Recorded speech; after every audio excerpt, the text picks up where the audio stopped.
We've seen that the print statement by default inserts spaces between elements that you're printing.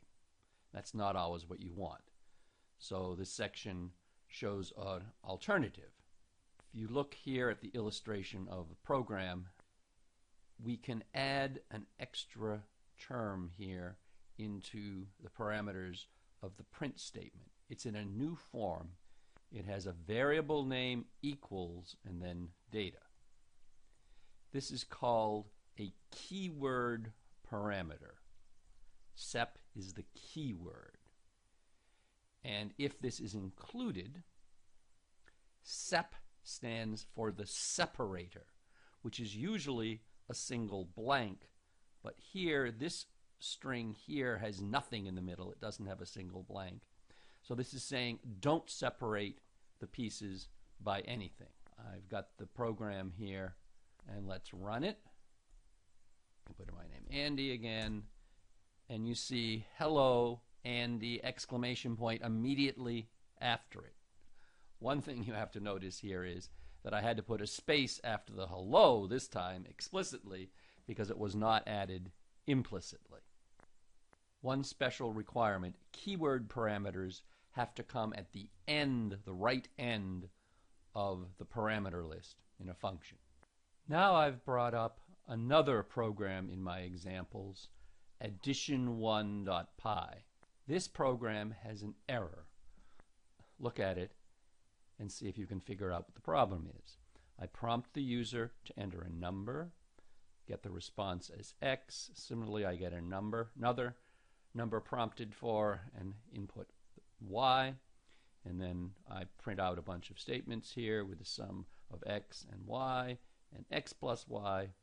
And here, using the previous section, I have the separator being nothing, makes it run together and the period come in the right place. But this isn't going to give us what we want. See if you've got any ideas. Let's try it.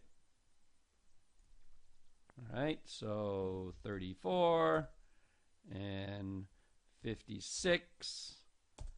And what do I get? The sum of 3, 4, and 5, 6 is 3, 4, 5, 6. Well, that's not what we wanted. Let's go back. What we did was we crammed these two numbers together as if they were strings. Well, they were strings. The input function returns a string.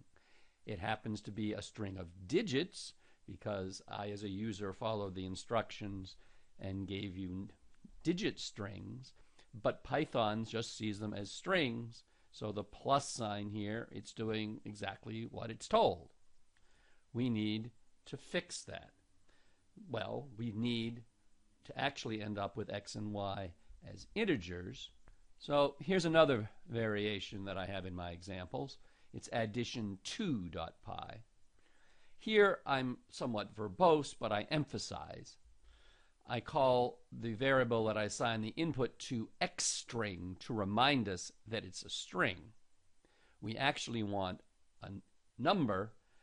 X will be that number. We get it by converting the string to an integer. Similarly, we have y string and y. And now when we print and refer to x and y are integers, and these things work fine.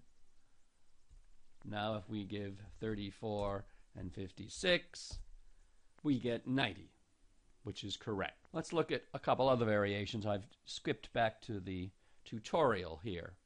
The last version I was emphasizing the use of the different types, string and integer, but much more concisely, we could take the input here and directly convert it to an integer, and then I only have the variable name x, and similarly with y. So that's more concise. If you're reading an input that you want to be an integer, you can convert it directly. We're following a basic pattern here that I guess I could make even more explicit. Let me, in this next version, introduce a variable sum that is the sum of x plus y. So we get input, we calculate an output, and then we display the results. This is a basic programming pattern of input, calculate, and display results. And that's going to be a pattern that we use often. Notice at the end of this section we have some exercises that let you play with this formatting operations and messing with strings and integers.